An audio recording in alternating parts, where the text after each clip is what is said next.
अनंत जन्मों में हमारे ऐसे कोई सुकृत नहीं हुए जिससे हमें मानव देह श्री वृंदावन धाम का दर्शन, रज में बैठना, भगवद वार्ता कथन श्रवण करना और लक्ष्य बना लेना भगवत प्राप्ति, ये केवल अहेतुकी कृपा हुई है। प्रभु की कृपा पात्र ही प्रभु की बात और प्रभु की कृपा का अनुभव कर सकता है, अन्यथा बहिर्मुख माया ऐसे आकर्षण करती है कि हमारा समय इसी आकर्षण में नष्ट हो जाता है।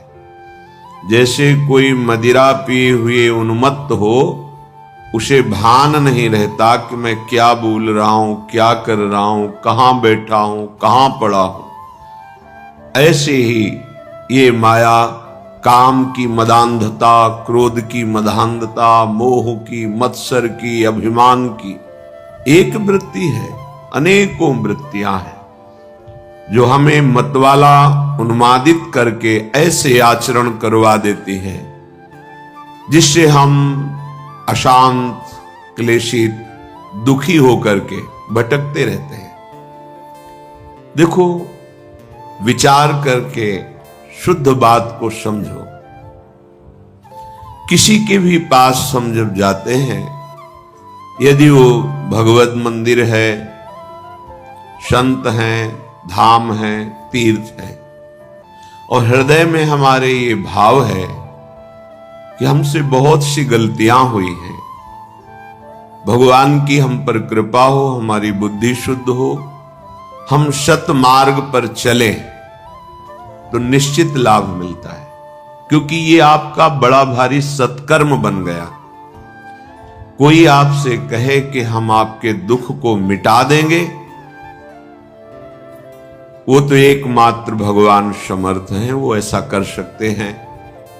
या भक्तजन भगवान की प्रार्थना करके उनसे ऐसा निवेदन कर सकते हैं। अन्यथा सिद्धांत में, शास्त्रीय सिद्धांत में कहीं ऐसा कोई विधान नहीं पाया गया कि कोई बड़े से बड़े देवता अपने बल से तुम्हें दुख रहित कर दे। बहुत विवेक से सुनोगे तो समझ में आ जाएगा। ये जो हमारे वर्तमान तात्कालिक दुख हैं,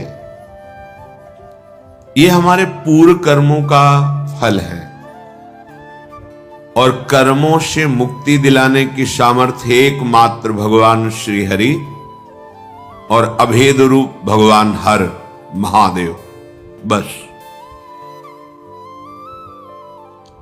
अन्यथा आपके सुकृत कर्म का फल वो दे देंगे। दुष्कृत को भस्म कर सके, संचित कर्म को भस्म कर सके, इतनी सामर्थ्य किसी में नहीं है। बैठा लीजिए हृदय में, तर्क की आवश्यकता नहीं है। ये महापुरुषों के वचन, शास्त्र, स्वाध्याय, गुरु कृपा, इन सब से मिलित भाव है। ये कोई त्रिभुवन में नहीं है। एकमात्र भगवान हरि हर के सिवा दूसरा कोई हमें कर्म बंधन रहित कर सके, ऐसा नहीं है।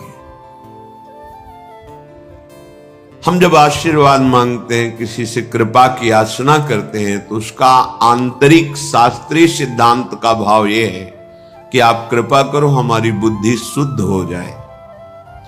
शुद्ध बुद्धि शास्त्र के अनुसार चले, आपकी आज्ञा के अनुसार चले, भगवत चिंतन परायण रहे, एकमात्र आशीर्वाद। और ये मांगो या ना मांगो, संत महापुरुषों के हृदय में इस आशीर्वाद देने की पुलक रहती है। बिना मांगे वो आपको दे देंगे, बस आप स्वीकार कर लीजिए। और जो कहीं ये भ्रम हो कि नाना प्रकार के दुख सुख, नाना प्रकार के मान अपमान, लाभ हानि, ये और कोई मिटा देगा, तो भ्रम में मत पड़ना। आपका ज्ञान ही आपको इन द्वंद्वों से मुक्त करेगा, दूसरा नहीं। अगर ऐसा होता तो ऐसे सिद्ध महापुरुष हुए हैं ज्ञान में जो साक्षात चलते फिरते ब्रह्म रूप और भक्ति में जिनके अधीन भगवान है। पर ऐसा देखा गया कि जो उन पर श्रद्धा करके उनकी आज्ञा का पालन करके साधना की, वही द्वंद्वों से मुक्त हो गए। अन्यथा समीप रहते हुए भी वो स्वाद नहीं ले पाए, परमार्थ का रसास्वादन नहीं कर पाए। तभी तो ऐसे महापुरुषों के साथ अभद्र व्यवहार साथ रहने वालों ने किया।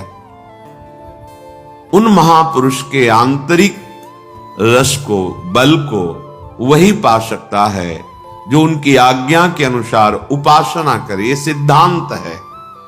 तो ये भावना लेकर के हम विषयाचरण करें, अधर्माचरण करें और कहीं जाएं और कोई हमें सुख प्रदान करे, तो इस भ्रम को आप मिटा देना।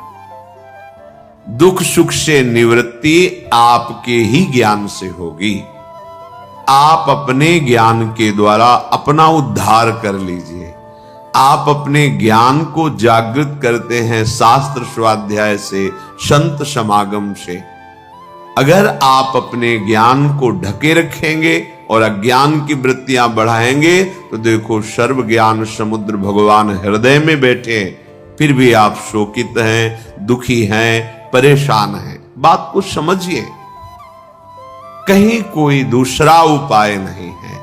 भगवान स्वयं बोले गीता जी में, देवी हृषा गुणमयी मम माया दुरत्तया मामेव ए प्रपद्यन्ते माया मेताम तरन्ति ते। ये बात तुम्हारी समझ में नहीं आ रही कि एकमात्र कह रहे हैं मामेव ए प्रपद्यन्ते। संत महापुरुषों की कृपा होती है कि वो हमारी बुद्धि को अपने कृपा बल से भगवान श्री हरि के चरणों में लगा देते, बस एकमात्र। और तो सब व्यवहार है, प्रपंच है, द्वंद्व है माया का। संत समागम का सीधा फल है सत्संगति संस्कृति कर अंता।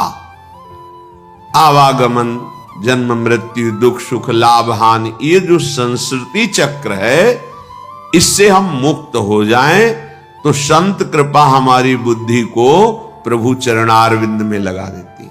ये बात होती है। हम सोचें कि कोई विषय सुख, इसीलिए जो मानाभिमानी जन होते हैं, विषय सुख आकांक्षी होते हैं, 4 दिन उनकी श्रद्धा दिखाई देती है, इसके बाद गायब हो जाती है। क्योंकि असत पदार्थों की लाभा आकांक्षा रख करके आप सत मार्ग में कैसे आगे बढ़ सकते हैं? इसके लिए तो दोनों भावों का त्याग करना पड़ेगा, सुख भाव का और दुख भाव का। तभी आप सच्चिदानंद परम प्रेम रस महासुख की प्राप्ति कर पाएंगे। श्रीपाद कह रहे हैं, मानापमान कोटि भीर क्षुभितात्मा समस्त निरपेक्षा वृंदावन भुवि राधा नागर माराधये कदा मुदित। हे भाई, परमानंद का मार्ग दुख सुख दोनों से परे है। ये जो सांसारिक सुख है, सांसारिक दुख है, इन दोनों से अलग है। ये करोड़ों प्रकार से तुम्हारा कोई मान करे या अपमान करे, कह रहे क्षुभितात्मा समस्त निरपेक्षा। तुम्हें अपने हृदय में क्षोभ नहीं होने देना है। क्यों नहीं होने देना? जैसे आप किसी नाटक में देखते हैं कि सामने वाले को मार डाला गया, आपको शोक नहीं होता, क्योंकि आपको पता है वो मारा नहीं गया, वो केवल नाटक है। ऐसे ही यहां जो जिसे जीव कहते हैं, वो भगवान सच्चिदानंद का अंश है। उसे कोई ब्रह्मास्त्र दिव्यास्त्र भी छेद नहीं सकता, मार नहीं सकता। ये मरने का नाटक है, शरीर छोड़ना, जिसे लौकिक भाषा में कहते हो मर गया। कुछ नहीं मरा। पंचभूत पंचभूतों में और भगवान का कर्मानुसार आगे दूसरी शरीर में, जैसे ट्रांसफर होता है सरकारी आदमी का, एक ऑफिस से दूसरी ऑफिस जाता रहता है, वहां उसको सुविधा मिलती है, गाड़ी बंगला आदि आदि, बस बदलता रहता है। अगर कृपा करें और ये बदलाव और आगे बढ़ाना बंद करके अपने चरणों के पास रख ले तो हम परम सुखी हो जाएं। इसके लिए हमें द्वंद्वों का महत्व मिटाना होगा। अगर मान का आप सुख लेंगे तो अपमान बहुत दुख देगा, राग का सुख लेंगे तो द्वेष बहुत दुख देगा। ये दुख सुख कब तक भोगते रहेंगे? ये अज्ञान के कारण ऐसा अनुभव नहीं। हमारा स्वरूप सहज सुख राशि है। सहज शब्द का अर्थ होता है बिना किसी साधना के, बिना किसी चेष्टा के, बिना किसी कर्म के स्वाभाविक परमानंद। ये हमारा स्वरूप है। जो हमको किसी क्रिया से सुख प्राप्त होता है वो सात्विक सुख होता है, भगवदानंद नहीं। भगवदानंद स्वाभाविक है, सहज है। इसीलिए हमारी लाडली जू का एक नाम है सहजानंद वर्षिणी, सहज में आनंद की वर्षा करने वाली। अब ये सहज शब्द से हमारा परिचय नहीं तो लगता है बिना क्रियाओं से क्या हो जाएगा।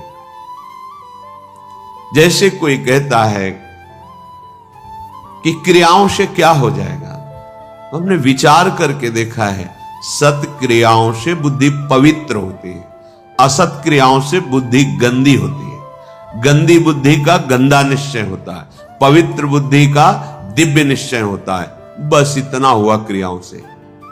और बुद्धि का जब परमात्म स्वरूप में निश्चय होता है तो बुद्धि बुद्धि नहीं रह जाती, वो कृष्णाकार हो जाती, भगवदाकार हो जाती है। यहीं से परमानंद की अनुभूति प्रारंभ होती है। जो क्रियाओं से बुद्धि को पवित्रता मिलती है वो साधु समागम से एक क्षण में मिल जाती है। विश्वसनीय श्रद्धावान एक क्षण में अपनी बुद्धि को उतना पावन कर लेता है जो बहुत वर्षों तक तीर्थ और सत्क्रियाएं की जाए तब बुद्धि पवित्र होती, वो साधु समागम से एक क्षण। इसीलिए व्रतानि यज्ञ छंदांसि तीर्था नियमा यमा यथा वरुंधेत सत्संगा सर्वसंगोपहो हिमाम। सत्संग के बराबर किसी को नहीं रखा गया।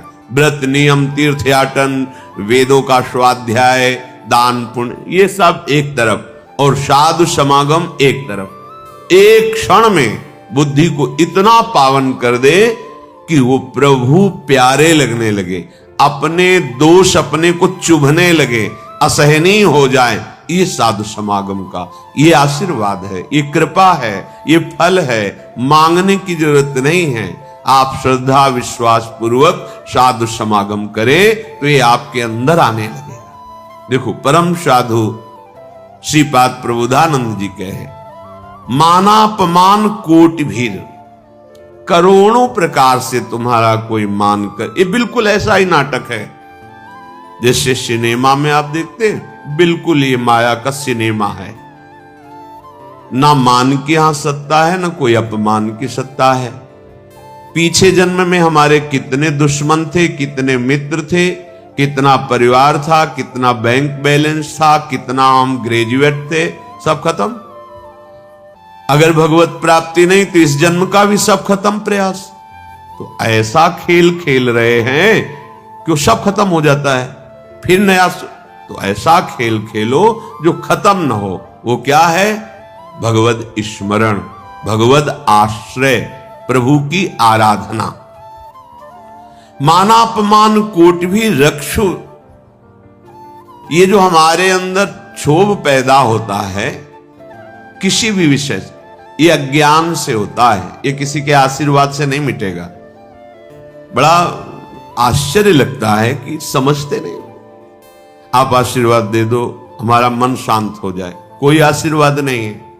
भ्रम में मत फंसना, बात समझना पड़ेगा। आपको विवेक के द्वारा आपको अपनी बात काटनी पड़ेगी, तब आपको शांति मिलेगी।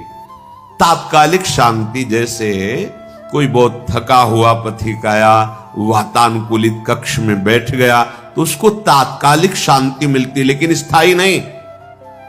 ऐसे ही आप संसार से भटकते हुए, जले हुए, अशांत आए, संत महात्माओं के दर्शन के सभा में बैठे आपको एक शांति मिली। स्थायी नहीं है ये, स्थायी तब होगी जब उनकी बात मानकर आप अपनी बुद्धि को उस मार्ग में चलाएंगे। ये प्रभाव तात्कालिक है। आपको ये जो आनंद की अनुभूति, एक शांति, एक विशेषता, ये प्रभाव है यहां। लेकिन ये प्रभाव स्थायी बना रहे असंभव, क्योंकि त्रिगुणों का चक्र चलता रहता है, सतोगुण, रजोगुण, तमोगुण, ये हृदय में चलता रहता है। जब तक आप उपासना के द्वारा त्रिगुणातीत नहीं हो जाते, तब तक ये प्रभाव स्थायी मत मानना।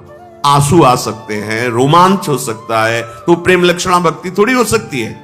वो तात्कालिक सतोगुण का प्रभाव है आपके अंदर। ऐसे वायुमंडल में बैठे हैं कि आपको भागवतिक आनंद की अनुभूति होगी। इसे स्थायी बनाना है तो जो उपदेश है उनको जीवन में धारण करना है। वो आचरण, भगवत स्मरण, भगवत सेवा, भगवत चरणारविंद का आश्रय, ये आपको त्रिगुणातीत करेगा। जब आप त्रिगुणातीत होंगे, किसी गुण का प्रभाव नहीं पड़ेगा, तब एक रस स्थिति आएगी। फिर ये प्रभाव आप विषयी पुरुषों के बीच में बैठ करके भी स्वाद लेंगे इसी आनंद का। आप 1 महीने सत्संग सुन रहे, आपका मन विषयों का त्याग करता चला जा रहा है, प्रभाव पड़। ये विश्वसनीय नहीं है, बात समझ लेना।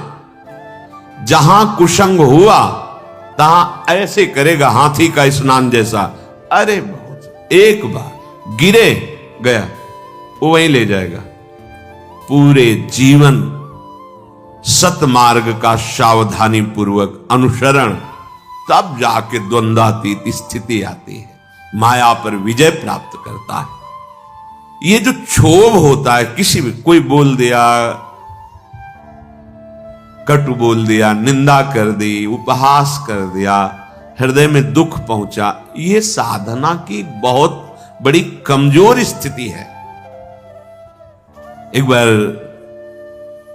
एक महापुरुष गंगा के उनके पास, तो उन्होंने कहा कि भेष रंगा के, सीधे साधे गांव की भाषा, भेष रंगा के व्यवस्था की चक्कर में अगर पड़ेगा साधु, बुजुर्ग महापुरुष थे, तो फिर साधुता ही क्या हुई। जब हमारा कोई अपमान करे, कोई गाली दे, कोई निंदा करे, हमारे हृदय में उसका फर्क ना पड़े। जैसे हम नाटक में देखते हैं, तो देख रहे हैं लेकिन पता है झूठा है, असत्य है। ऐसे ही ये नहीं कि भान नहीं हो रहा, भान हो रहा है कि गाली दे रहा है, ये अपमान का, पर उसका अस्तित्व तो नहीं है, वो असत्य वार्ता है, उसकी कोई सत्ता नहीं। जिसकी सत्ता नहीं, उसको जब हम सत्ता देते हैं तो हमारा हृदय दुखी हो जाता है। कह रहे क्षुभितात्मा समस्त निरपेक्षा, इसलिए इन समस्त द्वंद्वों से निरपेक्ष होना है। कैसे? बोले इसी मृत्यु लोक में बहुत सुंदर करुणा करके प्रभु ने उपाय रखा है। क्या? वृंदावन भूमि, वृंदावन भूमि में आओ, दर्शन करो। यहां बहुत सामर्थ्य है हृदय के परिवर्तन करने की, अलौकिक दिव्यता है।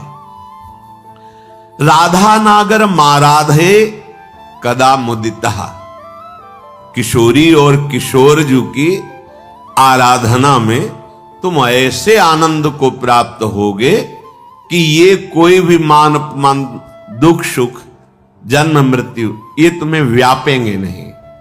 आओ वृंदावन का आश्रय लो, वृंदावन के रसिकों का संग करो, तो राधा नागर की आराधना बनने लगेगी। कैसे?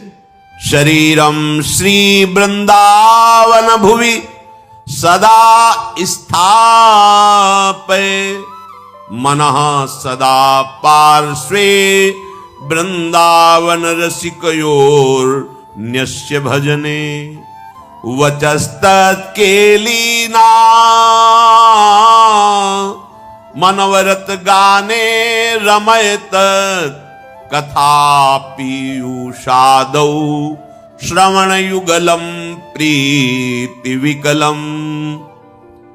शरीर को सदा सत्संग में रखो, अगर हमारा शरीर सत्संग में रहेगा तो मन प्रेम रस में भीनने के लायक बन जाएगा। तन ही राख सत्संग में मन ही प्रेम रस भेव। सुख चाहत हरिवंश हित तो कृष्ण कल्प तरु सेव। प्रायः सिद्धांत को थोड़ा ऐसे घुमा के कहा जाता है कि तन को संसार में मत रखो, तन के द्वारा नाना प्रकार के कर्म करो और मन रखो प्रभु में। यह सिद्ध पुरुष का लक्षण है, साधक का नहीं। यह सिद्ध पुरुष का लक्षण, जिसका मन भगवदाकार है तो विषय प्रपंच संसार के कार्य करता हुआ भी वो ज्यों जल में कमल का फूल रहे, निरपेक्ष रहता है। पर साधक, नवीन मार्ग का पथिक, सत्संग की आवश्यकता है। सत्संग क्या है? नाम सत, रूप सत, धाम सत, लीला सत, उनके प्रेमी जनों के वचन सत। इस पे हैं आप, तो सत्संग में हैं आप। धाम का चिंतन चल रहा है, प्रभु के नाम का जप चल रहा है, रूप का ध्यान चल रहा है, लीला गुण का कथन श्रवण कर रहे हो। कथा पीयूषादौ श्रवण युगलम। अपने दोनों कानों से युगल चंद श्यामा श्याम की कथा, गुण लीला चरित्र, इनका हम पान कर रहे हैं। ये देह वृंदावन रज से युक्त है, वृंदावन का आश्रय है, तो स्थापय मना सदा पार्श्वे। हमारा मन सदैव प्रियालाल के पार्श्व में, समीप में विराजमान रहेगा। मन ही प्रेम रस भयो। देखो, साधक की ऐसी स्थिति नहीं होती कि वो विषय सानिध्य में मन को प्रभु में रख सके। ये विषय का स्वभाव होता प्रमथनशील, व्याकुल करके, उन्माद पैदा करके मन और इंद्रियों को अधीन करता है। विषय पहले, फिर जब मन ही अधीन हुआ तभी तो क्रिया में उतरा।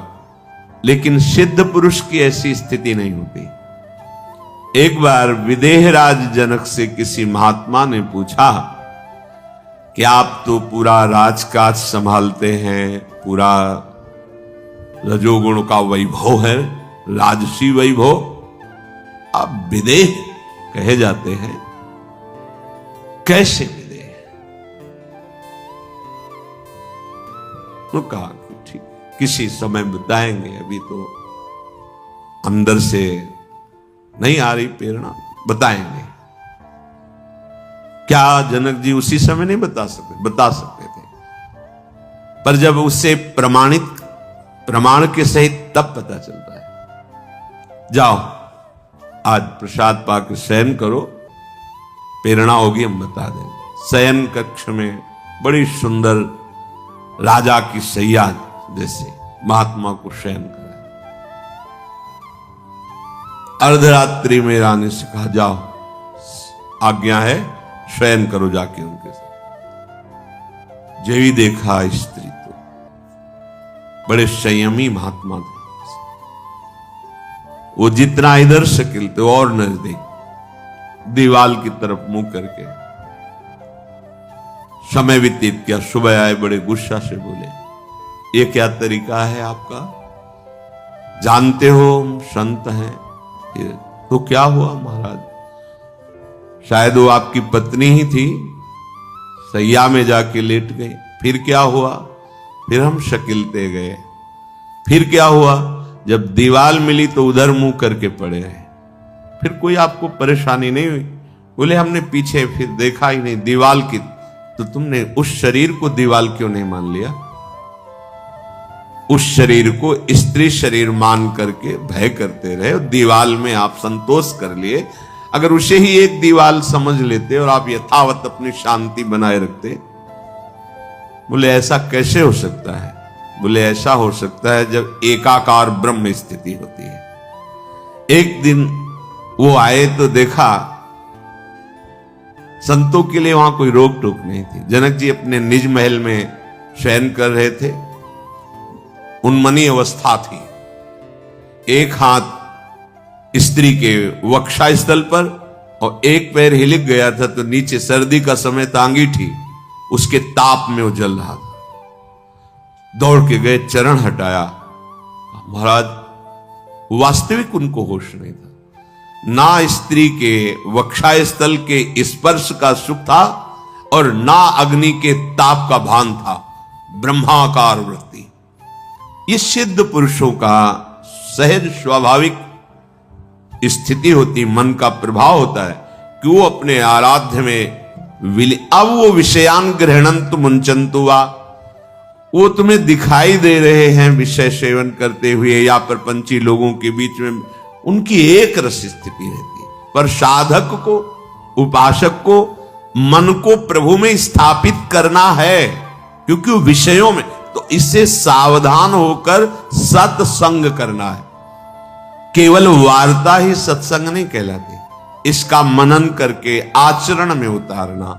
सत हरि नाम है, सत हरि धाम है, सत हरि रूप है, सत हरि लीला है, सत हरि भजन करने वाले भगवत प्रेमी महात्मा जन हैं, इनका चिंतन सतत रहना, ये सत्संग है।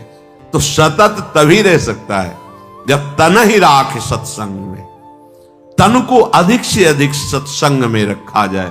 ऐसे मित्र हों, ऐसे कुसंगी भोग हों, ऐसे कुसंगी दृश्य हों, कुसंगी वार्ता हो, फिर आप सोचो हम मन प्रभु में लगा ले, तो समझ में ही नहीं आएगी ये बात। इसीलिए कह रहे शरीरम श्री वृंदावन भुवि सदा स्थापे, तो मनः सदा पार्श्वे वृंदावन रसिकयोर न्यस्य भजने। जो रसिक महापुरुष युगल सरकार के भजन रस में डूबे हुए हैं, मन उस रस में पहुंचने लगेगा। जब आप रसिकों का संग करोगे, वृंदावन की रज लगाओगे, वचस तत्केली नाम नवरत गाने रमय तत्, वाणी का नियम बना लो। हम अपनी जबान से किसी की निंदा नहीं करेंगे, प्रपंच की वार्ता नहीं करेंगे, आवश्यक बात बोल करके फिर नाम जप करेंगे या वाणी। अगर बात आपको समझ में आ जाए तो ये जो श्रीमद चतुराशी जी है, इसके जो पद है, पहली बात तो तुम्हारा कोई भाव न बने, कोई श्रद्धा न बने, और अगर एक बार 84 जी का पाठ 24 घंटे में कर लेते हैं, 45 मिनट लगेंगे रफ्तार से करने में, थोड़ा आराम से गाएं तो 1 घंटा, और अपने लोग जैसे मस्ती से गाते हुए परिक्रमा लगाते तो 1.25 घंटे में पूरा से आराम। एक 84 जी का पाठ करने वाला कभी 84 लाख योनियों में नहीं जा सकता। ये उन महापुरुषों के वचन हैं जिनके अधीन प्रियालाल है। छुट्टी 84 भ्रमंते निर्खय जुगल किशोर, कम से कम 84 लाख योनियों के दुख से तो आप मुक्त होना चाहते, नहीं प्रिया प्रीतम को देखना चाहते, नहीं सेवा चाहते, तो दुख से तो निकलना चाहते। वाणी जी अमोघ है, गुरु कृपा से ही बात समझ में आती है। अगर चतुराशी जी के किसी भी पद को आप कंठस्थ कर ले, कोई एक पद, और उसी को 100 बार 200 बार अंदर अंदर गुनगुनाइए, फिर आप देखिए कैसे आपका हृदय निर्मल होता है, कितनी जल्दी आपके अंदर भागवतिक सद्गुण आते हैं। आप कीजिए, घंटों चलते हुए प्रपंच की वार्ता कर ले, पद नहीं गुनगुनाएंगे। व्यर्थ में बैठे मन कल्पना में घूम रहा है, उसको डांट करके नाम में नहीं लगाएंगे। देखो, अगर सुख प्राप्त करना, इसीलिए हम प्रायः आपसे प्रार्थना करते रहते हैं कि ये आशीर्वाद, ये कोई कृपा या कोई पदार्थ दे दे, इस भ्रम में मत रहना।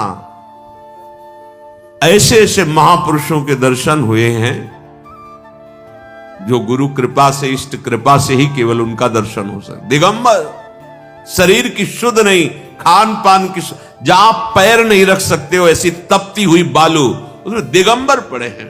ब्रह्मानंद में मगन। आप जब तक अपने आप को सतमार्ग में नहीं लाएंगे, भजन में नहीं लाएंगे, असत मार्ग को त्यागेंगे, कोई सुखी नहीं कर सकता, कोई सुखी नहीं कर सकता। ये बात अंदर बैठा लो। कौन काहू के सुख दुख कर दाता, निज कृत कर्म भोग सुन भ्राता। इसलिए शरीरम श्री वृंदावन भुवि सदा स्थापे, मना सदा पार्श्वे वृंदावन रसिकयोर न्यस्य भजने। आहा, जो युगल सरकार के भजन में रसिक जन डूबे हुए हैं, मन उनकी आज्ञा में दे दीजिए। अर्थात जैसा वो उपदेश करते हैं वैसे ही मन को चलाइए, तो न्यस्य भजने, वो भजन में समर्पित हो जाएगा। वचस्तत् केली नाम नवरत गाने रमय तत्, वाणी से उनकी केली रस का गान, बड़ा सुख मिलता है श्यामा श्याम को। सबसे बड़ा सुख मिलता है जब उनकी लीला का गायन करके सुनाते हो। जैसे आप गा रहे हो, आज निकुंज मंजू में खेलत नवल किशोर नवीन किशोरी, अति अनुपम अनुराग परस्पर सुना भूत भूतल्प। ये जोरी मुस्कुराती है प्रिया प्रीतम की। बस ये जहां प्रसन्न भये तो क्या होता है, जब राधिका श्याम प्रसन्न भये तो नित्य समीप सुख खींच ले। बस हमारी बात बन गई, हमारे मन को समीप। तो किशोरी मात मानम किमेश कुमारी नुकले, श्री लाडली जी के समीप उनकी सेवा की भावना और भाव देह दोनों प्राप्त हो जाता है। जब लाडली जी घसीट लेती है तो सेवा की भावना और सेवा जिससे संपादित होती, वो देह, जो सेवा संपादन की देह है, वो सच्चिदानंद है, पार्थिव देह नहीं, जन्म मरण वाला मलमूत्र बनाने वाला शरीर नहीं, चिदानंद देह। तब वो देख पाता है जो यहां श्रीपाद के सदा पार्श्वे, वो देख पाता है अपनी प्राणेश्वरी स्वामिनी के पार्श्व में विराजमान। कैसा अद्भुत सुख। पर वचस्तत् केली नाम नवरत, नवीन नवीन सुख का अनुभव होना चाहिए, तभी मानना हृदय निर्मल हो। एक पद को 100 बार गा रहे तो हर बार आपको नया रस मिल रहा है। नाम जब के हर बार नया सुख मिल रहा है नाम से। राधा राधा राधा, हर बार एक नया अनुराग पैदा हो रहा है नाम के प्रति, नई आसक्ति पैदा हो रही है। कथा पीयूषादौ श्रवण युगल प्रीति विकलम, जब आप प्यारे जू की रूप माधुरी, गुण माधुरी, लीला माधुरी सुनेंगे तो कह रहे प्रीति विकलम, निश्चित ऐसे प्रेम विह्वल कर देने वाली वृत्ति पैदा होगी। ये काम क्रोध लोभ मोह मद मत्सर, ये राग द्वेष मान अपमान दुख सुख, ये छू ही नहीं जाएगा। आप इतनी ऊंचाई पर होंगे आपके हृदय की भूमिका कि आपका स्पर्श नहीं कर सकते हैं। ये हुआ आशीर्वाद, ये हुआ संत समागम, ये हुआ मनुष्य जीवन का परम लाभ। इसलिए धैर्य पूर्वक चलो, ये आशा मत करो कि तुम्हें कोई महान भक्त कहे, महान संत कहे तो तुम संत हो, तुम्हारा भजन सार्थक। कोई तुम्हें पाखंडी कह दे, गाली दे दे, निंदा कर दे, तो भजन का हमें कोई फल ही नहीं मिला क्योंकि लोग गालियां दे रहे। देखो हमें भजन का फल मिला क्योंकि लोग प्रणाम। ये माया का आखिरी अस्त्र है। कंचन कामिनी कीर्ति, सब रूपों में भगवान इतने रूपों में आके हमें दर्शन दे रहे, दुलार कर रहे, हमें उनके चरणों में प्रणाम करना। मेरे प्रभु इतने रूप धारण करके प्यार कर रहे, भावना अपनी कहीं अहम जनित ना हो जाए कि मैं साधक हूं, मैं भजनानंदी महात्मा हूं, मुझे लोग नमस्कार करते हैं, प्रणाम करते हैं, फिर मार्ग आगे कर रुक जाएगा। इसलिए कह रहे निरपेक्षः, समस्त निरपेक्षः, ए नमस्कार प्रणाम, नाना प्रकार की प्रशंसा या कोई आश्चर्यजनक सिद्धियां तुम्हारे अंदर आ रही, सबसे निरपेक्ष रहो, इनका प्रयोग मत करना। तभी तुम श्री जी की सेवा का अधिकार, जो सच्चिदानंदमय जीवन है, वो तुम्हें प्राप्त हो जाएगा।